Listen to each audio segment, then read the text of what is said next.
Köszöntöm Bogosi Editet, a Magyar Cetelem Zrt. Képviselőit, az idei Benefit díjátadó gálának a középvállalkozói kategória nyertesét. Miért tartják fontosnak ezt a díjat?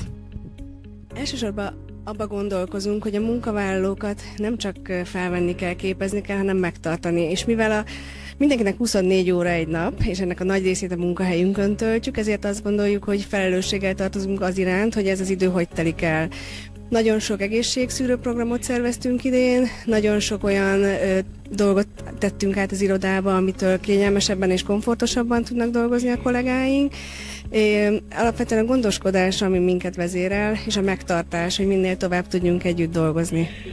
Említette, hogy rengeteg ilyen kezdeményezésük van. Mi az az egy, amit most kiemelne nekünk? Az egészségszűrő programot az ősszel indítottuk, itt a melanoma szűréstől kezdve a látásvizsgálatig, amit mind ott az irodába szerveztünk meg, hogy el se kelljen menni a kollégáinknak, de például kutyabarát iroda is lettünk, amivel szintén a kollégáinkat segítettük, hogy az állataikat be tudják hozni, a cicákat is be lehet hozni, hogy tényleg egy ilyen barátságos, családias légkör van nálunk.